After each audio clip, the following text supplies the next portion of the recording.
جمعے کی نماز پڑھ کے دنیا بھاگتی ہے، او ہو پتہ نہیں کون سی پیچھے آگ تھی جو بجھائی جائے گی۔ اور آج تک لوگ مسئلہ پوچھ رہے ہیں کہ جمعے کی بعد والی سنتیں کتنی ہوتی ہیں۔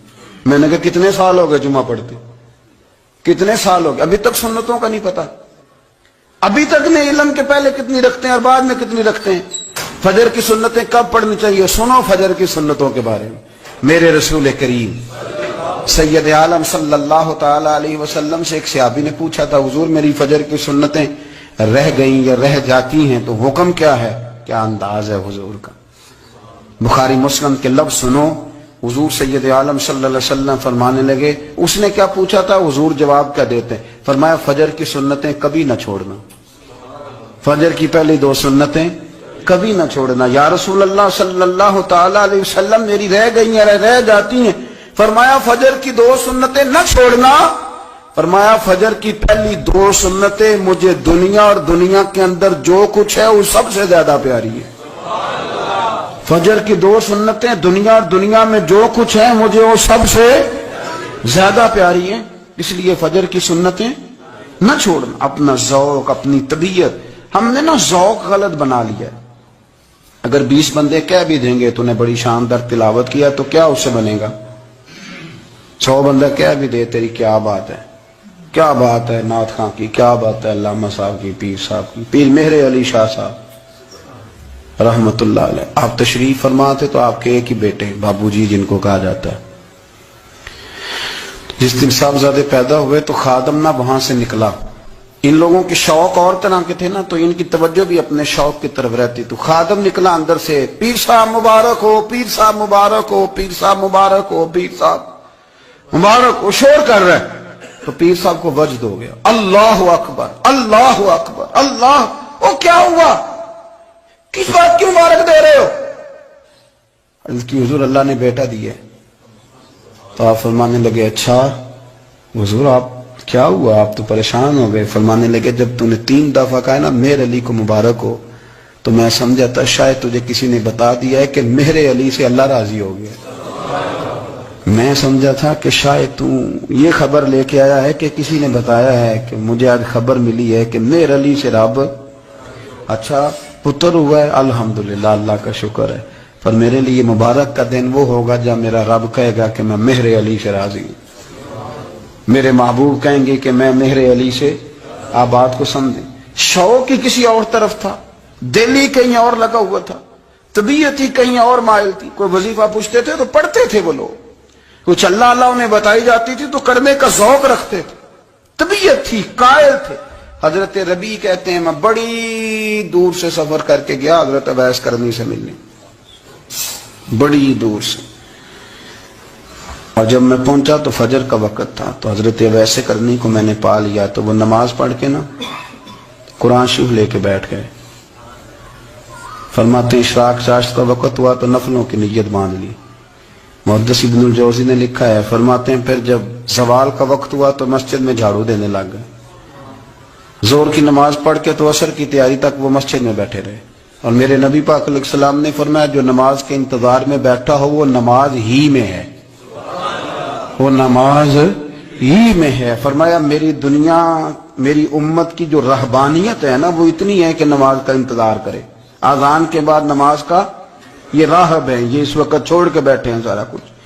فرماتے ہیں عصر تک انہوں نے اللہ اللہ کی، پھر مغرب تک کی، عشاء کی نماز ہوئی تو نماز پڑھی تو وہ تھک گئے۔ اب مجھے وہ فارغ ہوں مصلی چھوڑے تو میں ملاقات کروں نا، یہ آپ حیران نہ ہو کہ اتنی دیر بندہ کیسے اللہ اللہ کر، ہم نے کی نہیں نا اس لیے ہم پریشان ہیں۔ جو عادی ہوتے ہیں وہ کر بھی لیتے ہیں، وہ یہ کام، میری بات کی سمجھ آ رہی ہے؟ جب جاتے ہو کسی دفتر میں تو 8 گھنٹے کھڑے رہ لیتے ہو نا، مجبوری ہوتی ہے تو کھڑے رہا جا سکتا ہے۔ پاسپورٹ کے دفتر بولیے، امیگریشن کی لائنوں میں، اور میں نے تو ایمبیسیوں میں بندے 12 گھنٹے پہلے جا کے کھڑے دیکھے ہیں، رہ لیتے ہیں کھڑے۔ تو اگر ان کاموں کے لیے رہا جاتا ہے تو اللہ رسول کے لیے بھی کھڑے رہا جا سکتا ہے۔ تو فرمانے لگے کہ جب عشاء کی نماز کے بعد آخر انسان تھے، تھک گئے، نیند کا غلبہ ہوا تو تھوڑی ایسے آنکھ بند ہوئی تو کھولی تو رونے لگے۔ حضرت ویسے کرنی رو کے کہنے لگے مالک مجھے غافل تو نہ کر۔ ابھی میں نے کیا بھی کچھ نہیں، دن ختم ہو گیا، کوئی نفل نہیں، کوئی اللہ اللہ نہیں، اللہ مجھے غافل نہ کر، میری مدد فرما۔ فرماتے ہیں جب وہ روئے تو میرے ساتھ جو شخص تھا، میں نے کہا اٹھو چلیں، کہنے لگا حضور ملنا نہیں، فرمایا جو میں لینے آیا تھا وہ مجھے مل گیا، جو میں ان سے سیکھنے آیا تھا وہ مجھے نصیب ہو گیا، اب اور میں نے کیا لینا، ختم ہو گئی بات، اٹھو چلیں۔ نماز پڑھنے والوں کی نماز کا خیال نہ کرنا، کسی کی تکلیف کا احساس نہ کرنا اور شدت کے ساتھ وہاں سے نکلنے کی کوشش کرنا، اس عمل پر جب غور کیا جائے تو برے خیالات ذہن میں آتے ہیں۔ ایسی چیزیں ذہن کے اندر آتی ہیں جن کا ایک مسلمان کے حق میں ہونا ٹھیک نہیں۔ میرے نبی پاک صلی اللہ تعالی علیہ وسلم نے ارشاد فرمایا، قریب محبوب فرمانے لگے کہ 7 شخص ایسے ہیں کہ قیامت کے دن اللہ کے عرش کے سائے کے علاوہ سایہ نہیں ہوگا، تو رب کریم ان 7 بندوں کو اپنے عرش کا سایہ عطا فرمائے گا۔ وہ 7 لوگ ہیں، ان میں سے نبی پاک صلی اللہ تعالی علیہ وسلم نے ایک شخص وہ بیان کیا کہ جو نماز پڑھ کے مسجد سے نکل تو جاتا ہے پر اس کا دل مسجد کے ساتھ جڑا رہتا ہے، اس کی طبیعت مسجد کے ساتھ لگی رہتی ہے کہ اللہ کے گھر سے ہو کے آیا ہوں، مجھے دوبارہ اللہ کے گھر جانا ہے، اس کا دل لگا رہتا ہے، جڑا رہتا ہے، وہ انتظار کرتا ہے کہ دوبارہ کب میں نے مسجد میں جائیں۔ یہ رویہ نہیں اس کا ہونا چاہیے کہ وہ کہے اوہو سردیوں میں تو بس نماز ہی نماز رہ گئی ہے، اعتراض نہ کرتا پھرے، بلکہ وہ اس کا دل جڑا رہے۔ مسجد کے ساتھ جو خاص رشتہ ہے، بخاری مسلم میں حدیث ہے، نبی پاک صلی اللہ علیہ وسلم نے فرمایا، ویسے تو ساری زمین ہی اللہ کی ہے نا، للہ ما فی السماوات و ما فی الارض، زمین و آسمان میں جو کچھ بھی ہے وہ اللہ کا ہے، لیکن حضور فرماتے ہیں کہ خطہ زمین